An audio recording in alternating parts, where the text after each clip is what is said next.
with what the Finance Minister announced this afternoon. 27 billion rand will be needed to administer the 350 relief grant, while about 900 million rand will be allocated to bolster national security. Let's bring in Professor Dirk Kotze from UNISA's Department of Political Sciences. Prof, thank you so much for your time on the lead this afternoon. Let's start with that issue of the 350 rand social relief grant.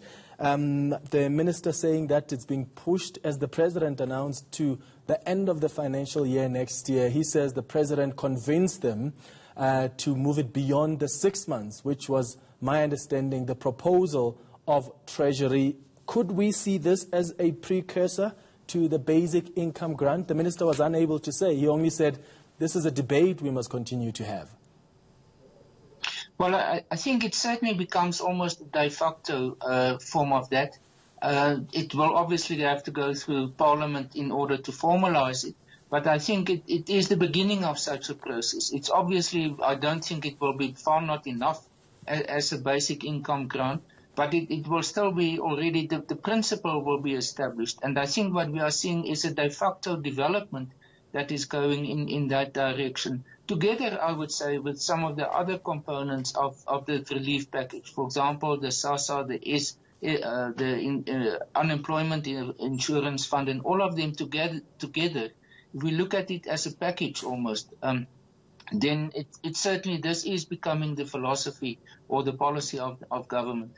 Is it convenient for government to start really almost formalizing, so to speak, this kind of policy and approach? Some people have been asking whether this is an election ploy. Of course, you cannot disregard the genuine need for this kind of relief on the ground, given the impact of COVID-19 on a lot of businesses and households, and also just the impact of the unrest last week. But, you know, with politicians, you just never know. People are asking, could it be a political ploy?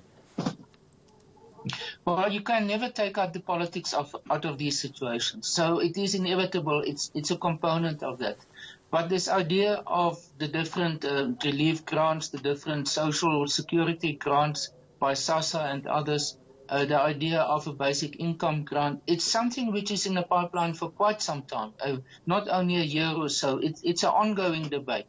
And I think why it is becoming so urgent and so that it has developed a momentum is the fact that at this stage the unemployment rate is not being turned around. There's not sort of significant indications of job creation that's in the pipeline. And if we look at, for example, the SASSA grants, it's more than, I think, around about 17 million of them. It is in a form a sort of a stopgap, but very a temporary one. It can never be an alternative for it, for persons' income, for persons who earn income through their labor, through their employment. But there is no alternative. It's an either-or situation. The other situation is just leave people and they have to care for themselves. And we know that is not sustainable. It is a high-risk approach. So this is the only alternative that government has. Other parties, to some extent, support this. It's not a purely ANC approach, this. Yeah. But the question is, if it's continued, Prof, where would the government get the money from? I mean, 26.7 billion rand, that's how much this particular period until March next year is going to cost for this social relief. But the reason, I suppose, government can do that now is because, as SARS indicated, they performed best in terms of revenue collection, so the positive trend may continue. But questions have to be asked about going forward. Would government need to borrow more money? What would it need to rely on if it were to continue this 350 grand beyond March next year and continue it formally as a basic income grant? Well, I think, as you said, for the immediate, it is obviously the fact that SARS overperformed, if I can put it in those terms, the best in 3 years now. So there appears to be a sort of almost a surplus or extra money available that they can afford for this. But for the longer term, it will depend very much on higher growth rate, a more effective SARS. And I think what we've seen here is sort of a subtext about SARS also. For example, saying that only businesses that are tax compliant are going to be supported in terms of these other sources that this has been announced. So SARS is again getting onto its feet.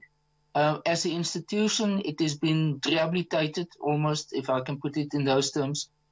So SARS is going to be able to produce better results in future, but that in itself obviously is not the solution. The solution is that the economy will have to grow, as well as that more jobs will have to be established in the process. So what we are talking about is at the most a sort of a medium-term arrangement. It cannot be a long-term arrangement. All right. Professor Dirk Kotze, thank you so much for your time responding to the detailed briefing earlier by the Finance Minister and his technical team on this relief package. Let's